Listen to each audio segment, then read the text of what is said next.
All right, so have you ever just like stopped and pictured what it would be like to see Earth from space? Like from way up there? It's pretty wild to think about, isn't it? Yeah, and that's what we're diving into today. It's like getting into the head of an astronaut and seeing how that like crazy experience can totally change the way you think about everything. Yeah, for sure. We're going to be looking at this piece called Astronaut's View, Earth's Fragility, and the Need for Oh, Change. yeah, that's a good one. I think what's so powerful about it is how it like captures that feeling you get when you see Earth from orbit. Like astronauts always talk about something called the overview effect. Right. And it's not just about like, oh, wow, the view is amazing. It's this whole shift in how you see things. That makes sense. So who's this astronaut we're hearing from? Well, the guy who kind of like anchors all these ideas is Ron Garan. He's a former NASA astronaut, and get this, he spent a whopping 178 days in space. Whoa, wait, that's almost half a year. I know, right? Can you even begin to imagine circling the Earth 2,842 times? Oh my gosh. And traveling over 114 million kilometers. I can't even wrap my head around that. It's insane, right? Yeah. It's like going to the moon and back a bunch of times. Definitely. And like you said, it changes. Eric Grant describes all that time in space as this great awakening. Totally. Yeah. He talks about seeing thunderstorms lighting up the whole planet like crazy paparazzi flashes. Uh-huh.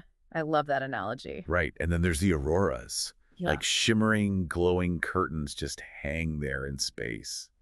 And he mentions the atmosphere too, right? Yeah, he talks about how seeing Earth from up there, it makes the atmosphere look so thin, like you could almost reach out and touch it. Seriously. It's like this paper-thin shield protecting us from the vastness of space. Exactly. And that's what really drives home the fragility of our planet.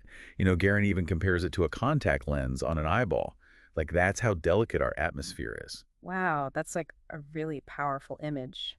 So if it's that fragile, how are we still here? Well, that's the thing. The Earth is resilient in a way, Right. but it's also finite, and all the life it supports exists within such a delicate balance. Right. So it's not just about the view. It's about understanding that everything's connected and we can't just keep taking and taking without consequences. Absolutely. It's like everything's part of this giant web, and we're just one small but significant part of it.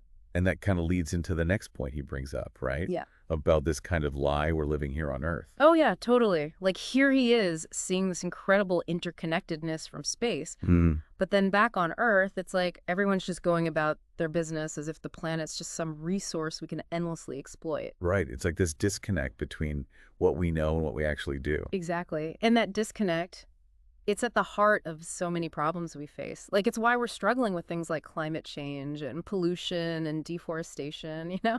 It's like we know these things are happening and that they're bad, but it's like there's this disconnect between our heads and our actions.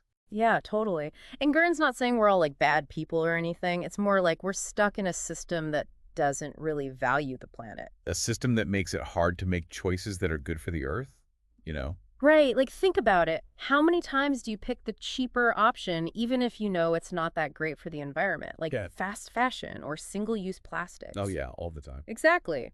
It's convenient, it's affordable, but it comes at a cost to the planet. So what's the solution then? I mean, we can't all just go to space and have this like epiphany. Well, Guerin's idea is that we need a fundamental shift in our priorities. Like right now, it's all about economy first, then society, then somewhere down the line, maybe the planet. So it's like the planet's an afterthought almost. Yeah, kind of. And he says we need to flip that on its head. Hmm. Quick, the planet first, then society, and then the economy. Huh.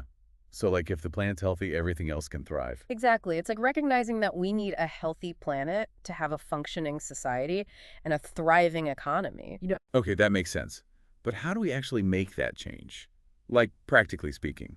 it's about making choices that reflect those priorities, like supporting sustainable businesses or reducing our consumption or advocating for policies that protect the environment.